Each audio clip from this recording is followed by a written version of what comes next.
Hey everybody!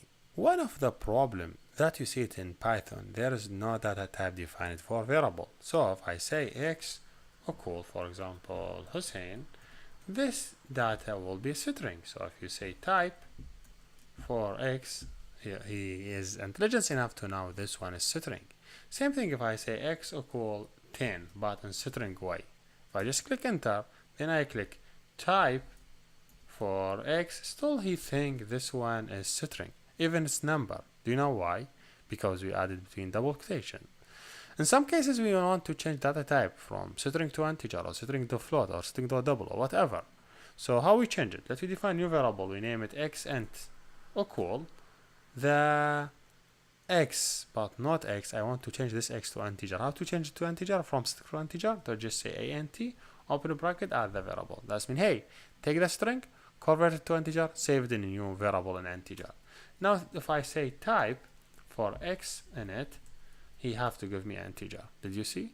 So basically we take now, if I want to put x in it, should be integer.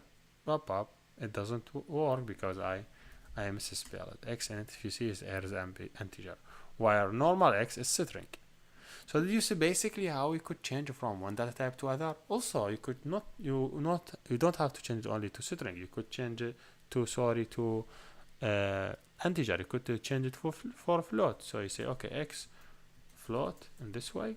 Yes, you say okay, which is the origin x? I want to change it to float. You say okay, float for the x.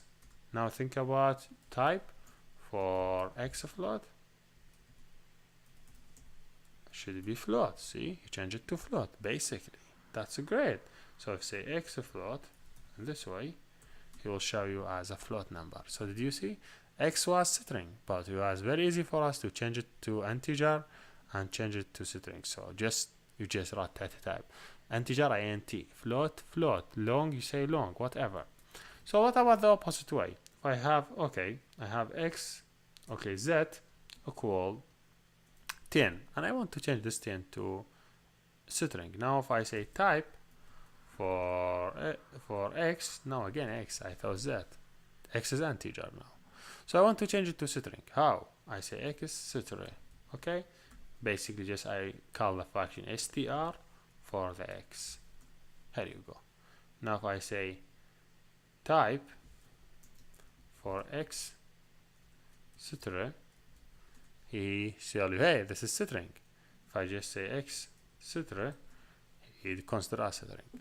So basically this is function how we could change one data type to other. There is too many functions that we could use it. Like you see now just string, integer, float. Okay, there is long, there is list, there is set, there is dict for dictionary. There is too many. There is tuples. Okay, tuple only. All of these, they just take input from different data type and they could change it. So yeah, this is how you change from one data type to other, which is great, and you will see it a lot in next upcoming video. Here we done, and thank you for watching.